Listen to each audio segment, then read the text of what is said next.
할렐루야. 한결 미디어 교회 강흥준 목사입니다.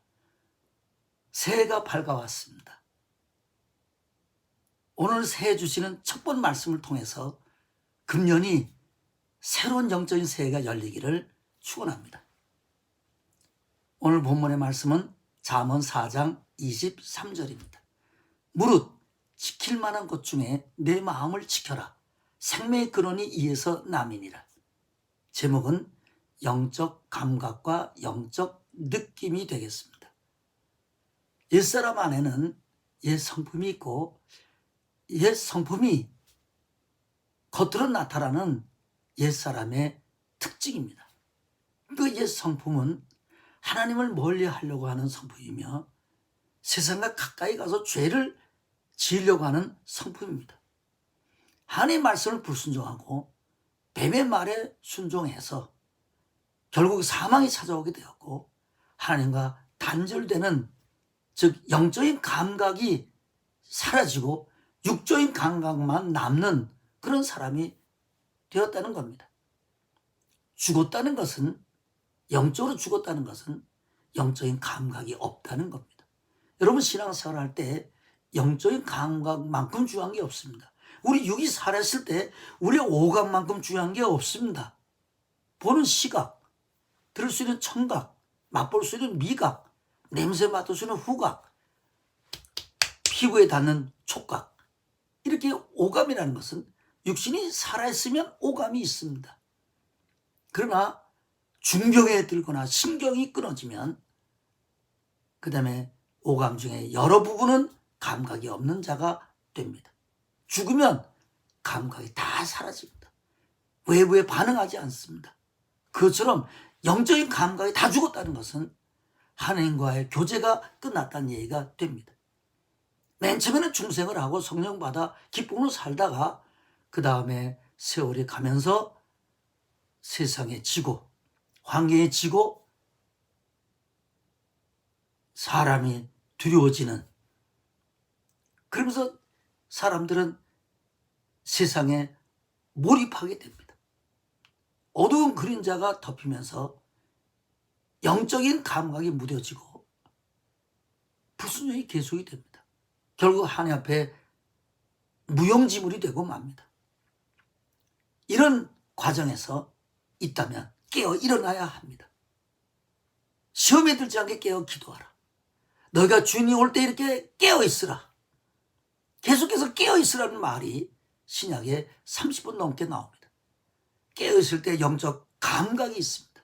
여러분 살아있는 사람이 느낌 있는 것처럼, 뜨거운 거 찬 거 다 느끼는 것처럼 영적으로 살아있는 사람은 이렇게 해서 돼야 될지 안 해야 될지 영적인 감각이 있게 됩니다. 요나가 하나님의 말씀을 버리고 배를 타고 도망가다가 풍랑이로 배 밑배창에 들어가 있을 때 선장이 와서 뭐라고 했는가 하면, 잠자는 자여 깨어 일어나라. 그리고 내 하나님께 구하라고 했어요. 그 불신 우상 숭배자 선장이 그렇게 말을 했어요. 영적인 감각을 되찾으라는 거 아니겠습니까? 잠을 자면 감각이 사라집니다. 내가 지금 어떤 상황에 있는지, 어떤 일을 해야 하는지 모릅니다. 여러분 육신의 감각이 없이 깊은 잠에 들었는데 불이 나면 죽잖아요. 왜? 감각이 없으니까. 우리의 영적인 감각이 깨어 있어야 된다고 하는 겁니다. 에덴에서 타락하기 전에 인간은 오감이 다 영적인 것이었어. 아름다운 동산을 보고 그 안에 각종 열매를 맛을 보고 아름다운 새소리를 듣고 아름다운 꽃과 향기의 냄새를 맡으며 그런 모든 것들이 충만했어요. 그런데 타락하자 타락의 근본적인 것을 표현하는 것이 뭐냐면 먹음직하고 보암직하고 탐스럽게 지혜롭게 할 만큼 나무라 그랬어요. 그걸 따먹었어요. 이제는 영적인 감각이 죽고 육신의 감각만 남아있는 겁니다. 무릇 지킬 만한 것 중에 네 마음을 지켜라. 생명의 근원이 이에서 남이니라. 마음을 지키지 못했어요. 게을렀어요. 이 생명의 근원이라는 것은 출구란 뜻입니다. 그늘이라는 뜻이. 생명의 줄과 막히면 죽음뿐입니다. 그래서 마음을 지키라는 거예요. 무엇을 동원했는지 마음을 지키라. 마음을 지키기 위해서 모든 걸 동원해라. 마음이 가장 중요하니 마음을 최우선으로 지키라는 겁니다.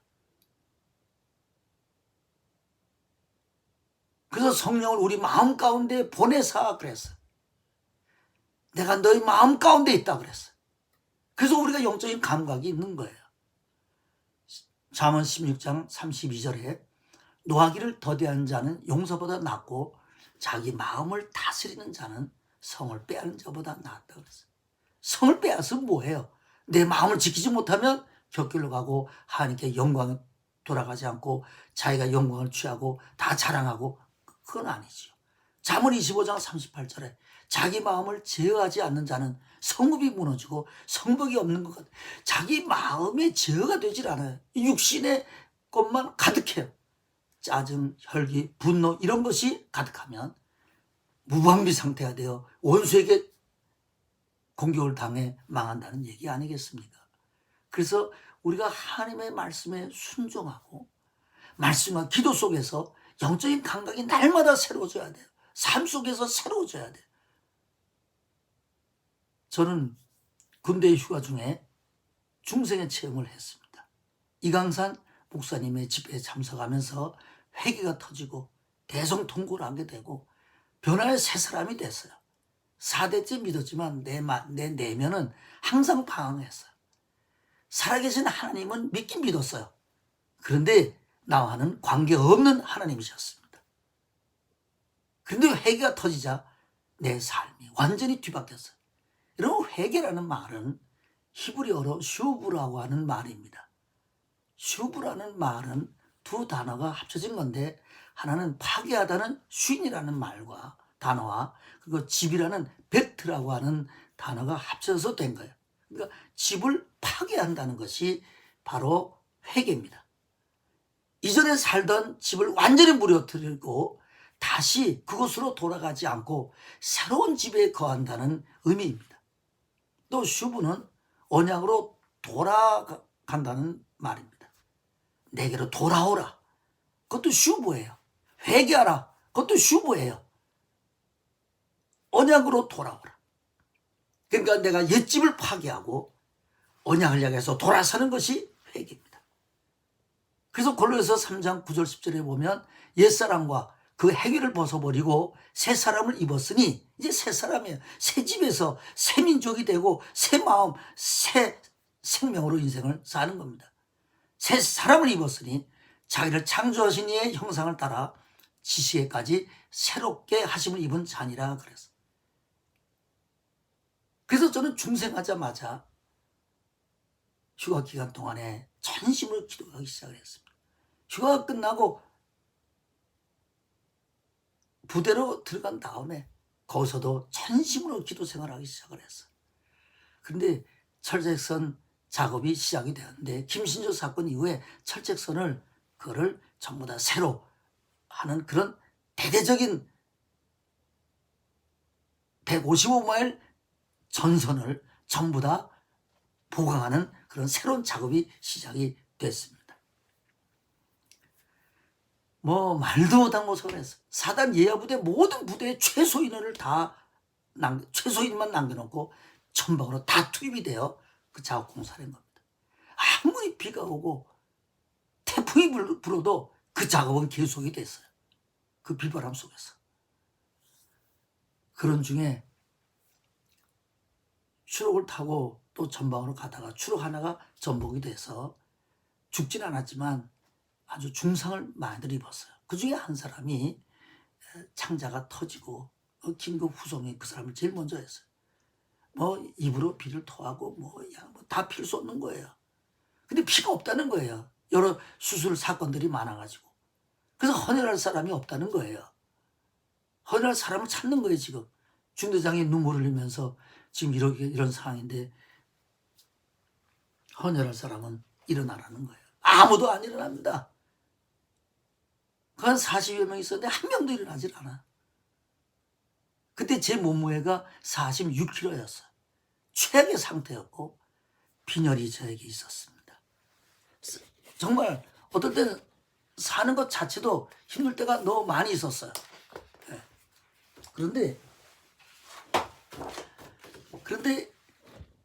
그 제 마음속에 그러고 있는데 제 마음속에 어떤 느낌이 왔어요.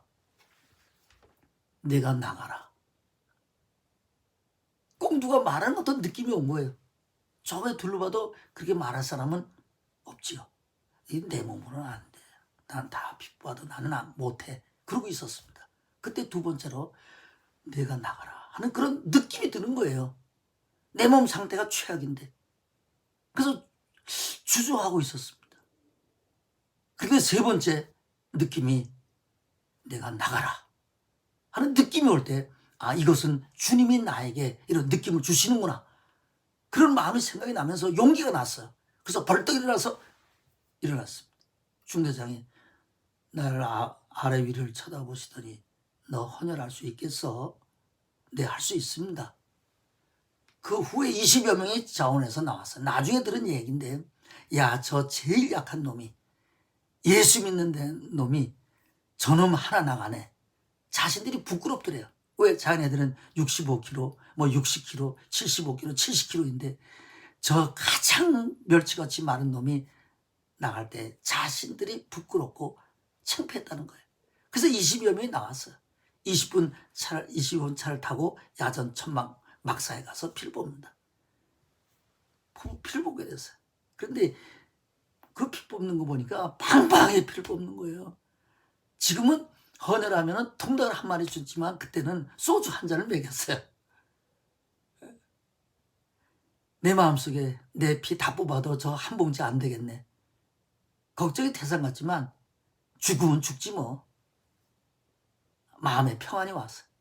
제 차례가 와서 야전 침대에 누웠습니다. 팔뚝을 묶고 꽂으려고 위생비 주사를 피를 뽑으려는 그 순간에 소령 군의관이 왔습니다. 와서 잠깐만 그러더니 내 눈을 이렇게 아내를 들여다보고 양쪽을 들여다보더니 너는 안 돼. 그 저를 내보내는 거예요. 그냥 멍하니 막사 밖을 나왔습니다.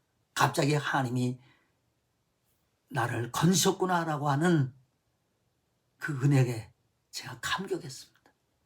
아, 하나님은 내가 빈혈인 것도 피 뽑으면 안 되는 것도 아시는구나. 그날 밤에 저는 감사의 눈물을 흘리면서 기도했습니다. 그분은 나의 머리카락도 다 세시고 계시구나. 말씀과 기도로 내 삶을 주 앞에 드리고 살 때 삶의 영적인 감각이 찾아옵니다. 뭐 조건도 같고 이것저것 뭐 다 비슷비슷한데 이 사람하고 결혼해야 될까? 이 사람하고 결혼해야 될까? 그럴 때는 영적 감각을 의지해야 됩니다. 말씀 속에서 기도 속에서 기초가 이루어진 그런 영적 감각이 우리에게 있어져야 바른 신앙생활을 할 수 있고 그래야 간증이 계속 생깁니다. 그렇지 않으면 1년이 가고 2년이 가고 10년이 가도 제대로 된 간증 하나 없습니다. 그냥 편안하게 별일 없이 별탈 없이 그냥 1년 잘 보냈네. 하나님의 인도, 하나님의 감각을 따라 산 간증이 없어요. 그 간증이 금년도에 여러분에게 생기기를 바랍니다. 여러분에게는 늘 그런 영적인 느낌, 스피리추얼 센스가 여러분에게는 항상 있었어요. 지금도 있을 겁니다. 여러분 밥을 먹다가 갑자기 은혜가 돼서 감격할 때 있지 않습니까? 어떨 때 설거지를 하다가 눈물이 나고 하나님이 함께하는 그런 느낌이 들 때가 있지 않습니까? 그것이 영적인 감각이에요. 길을 가다가도 그런 느낌이 오지 않습니까? 여러분 중에 많은 사람들이 차를 운전하고 혼자 가다가 그것도 주로 혼자 갈 때 그렇게 생깁니다. 가다가 갑자기 은혜가 되고 눈물이 쏟아져서 길가에다 차를 세우고 눈물을 흘리고 10분이고 20분이고 기도했다는 간증들이 많이 있지 않습니까? 그 영적 감각이 열린 거예요. 성령 받은 사람은 누구나 다 영적 감각이 있습니다. 그때 주님 주의 말씀을 듣겠나이다, 순종하겠나이다 하면서 전심으로 기도해야 됩니다. 여러분 우리는 우리의 삶 속에 이런 영적 감각이 우리의 삶에 가득할 때 우리는 바른 길을 갈 수 있습니다. 사랑하는 성도 여러분, 새로운 금년도에 이 영적 감각으로 살아서 금년 말에는 간증이 풍성한 성도가 되시기를 예수님의 이름으로 축원합니다.